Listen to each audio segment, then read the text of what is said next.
शुरुआत में ही नवनिर्वाचित एमएलएगण सबको मेरा बधाई। और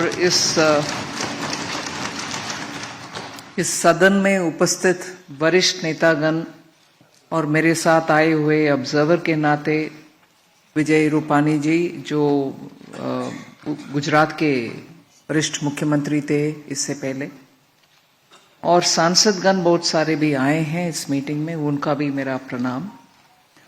और अभी नवनिर्वाचित विधिमंडल के नेता के नाम में देवेंद्र फडणवीस जी का मेरा बधाई और नमस्कार।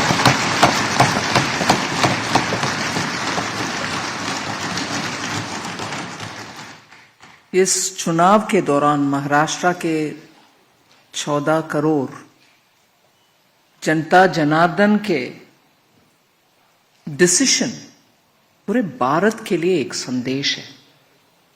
ये रेगुलर असेंबली इलेक्शन नहीं है। लोकसभा चुनाव के बाद महाराष्ट्र के इस चुनाव, इससे पहले हरियाणा का, इन दोनों से जनता के संदेश स्पष्ट है और महाराष्ट्र से ऐसे unexpected, unprecedented victory is a big message towards विकसित भारत। मैं मानती हूं कि जनता उनके अनुभव के अनुसार पिछले गठबंधन के सरकार जो कांग्रेस के नेतृत्व में चला, उसके वजह से महाराष्ट्र के पर्टिकुलरली और देश के लिए कितना अनसर्टनिटी और डेवलपमेंट के रास्ते में रुकावट पैदा हुआ, उससे जनता बहुत टायर्ड होकर के मन में उनको क्या चल रहा है हमारे महाराष्ट्र में, ऐसे भावना आकर के आज स्पष्ट निर्देश दिए हैं और उसको सही आगे लेके चलने के लिए आप सब उत्सुक हैं। और मैं ये जरूर संदेश देना चाहती हूं कि डबल इंजन के सरकार मोदी जी के नेतृत्व में महाराष्ट्र के लिए और महाराष्ट्र के भविष्य के लिए उत्साह से, उमंग से, और जैसे चुनाव पत्र में आपने घोषणा की है, उन सभी वायदों को पूरे करते हुए महाराष्ट्र को आगे लेके जाएंगे। ये तो स्पष्ट है। और अभी ये स्पष्ट है कि हम सब महाराष्ट्र का पिछले कांग्रेस के नेतृत्व में चलने वाली सरकार के द्वारा कितना नुकसान हुआ, उन सबको, जनता को याद दिला करके हम तेजी से काम करते आगे लेके जाना है। चाहे वो किसान के मामला हो, चाहे इंडस्ट्री का इन्वेस्टमेंट हो महाराष्ट्र में, चाहे हर रीजन का डेवलपमेंट हो महाराष्ट्र में। और प्रमुख बड़ा आज आर्टिफिशियल इंटेलिजेंस को उपयोग करते हुए हमारे ही युवा स्टार्टअप के रूप में इतना नए नए सोच के साथ सॉल्यूशंस दे रहे हैं भारत के इकोनॉमिक और आर्थिक व्यवस्था को सुधार करने के लिए। उन सब का इतना प्रोत्साहन महाराष्ट्र में मिलना चाहिए, मिल रही है, मगर और ज्यादा मिलना चाहिए। उनसे हमें स्पीडीली बहुत सारे काम को आगे ले चलना आसान होगा।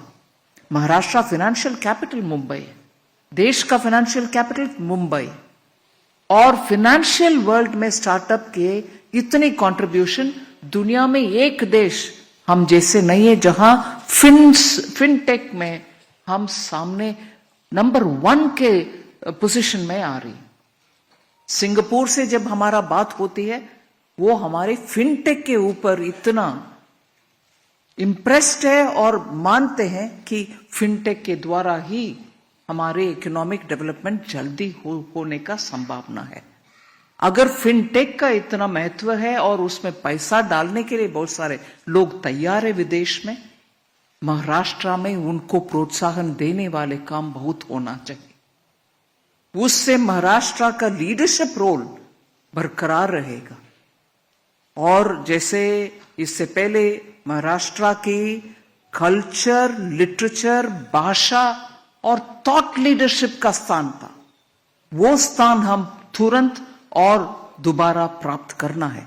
और उसमें मैं माननीय प्रधानमंत्री जी का याद दिलाऊं, इस विषय में उनका कदम हम पिछले 6-8 महीने में जो हुआ उसको याद दिलाना जरूरी है। मराठी भाषा को क्लासिकल लैंग्वेज स्टेटस देना, और उससे पहले वरकरी संप्रदाय के लोग जुलाई में जब जाते हैं आषाढ़ के एकादशी के समय, उनके लिए वो कॉरिडोर बनाना, ये सब महाराष्ट्र और मराठी और महाराष्ट्र के थॉट लीडरशिप और कल्चरल लीडरशिप का प्रधानमंत्री जी प्रामुख्यता देते हैं, उसका एग्जाम्पल्स, उदाहरण है। और महाराष्ट्र का एक बड़ा एक निर्णय पिछले 50 साल में होना था, वो कभी नहीं हुआ, पता नहीं कारण क्या है, मगर अभी मोदी जी के द्वारा वधावन पोर्ट, जो उनका ड्राफ्ट के वजह से भारत में ही सबसे ड्राफ्ट ज्यादा अधिक है ऐसे पोर्ट, 76,000 करोड़ का अनाउंसमेंट होना सामान्य निर्णय नहीं है। ये सब स्पष्ट करता है कि केंद्र में मोदी जी के सरकार महाराष्ट्र के उन्नति के लिए कितने सारे स्कीम्स ले आ रहे हैं, उसको तुरंत इंप्लीमेंटेशन करना। और मैं इसमें उदाहरण में देती हूं क्योंकि इसको मैं क्लोजली मॉनिटर करती हूं। बुलेट ट्रेन का व्यवस्था, अब तक ट्रेन चलता होगा अगर बीच में वो कांग्रेस लेड गवर्नमेंट नहीं आते और उसमें रुकावट ना पैदा करते। जापान से हमें इतना सस्ता से लोन मिला उस कारण, मगर डिले के कारण वो इधर उधर हो करके इतना कष्ट हम झेल रहे। ऐसे ही आरे शेड, मेट्रो का, कार्स का शेड, कितने डिले किसके लिए?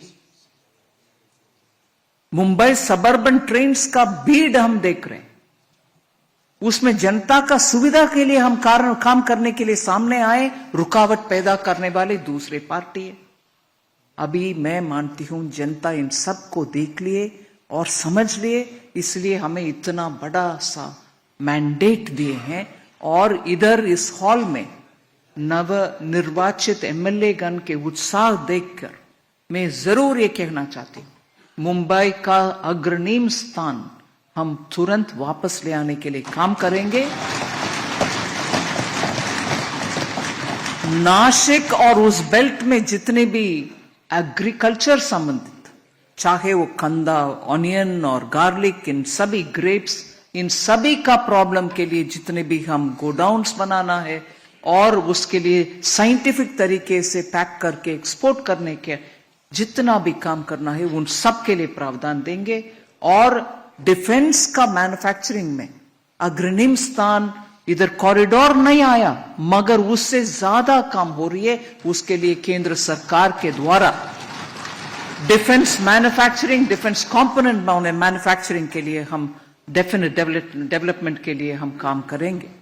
ऐसे ही विदर्भ क्षेत्र के लिए हम जरूर काम करना है, अच्छा सा ग्राउंड लेवल तक लेके जाना है डेवलपमेंट, वो भी हमारे मन में रहेगा।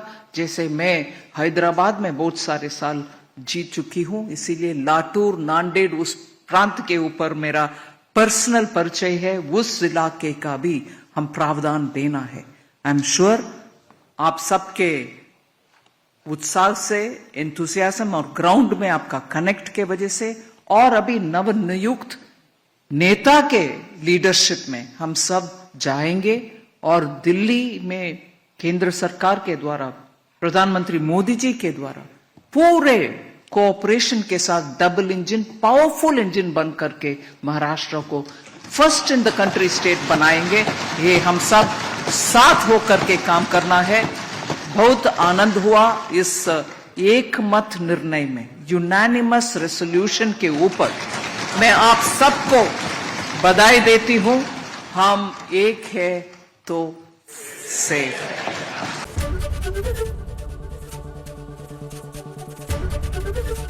एबीपी गंगा, खबर आपकी, जुबान आपकी।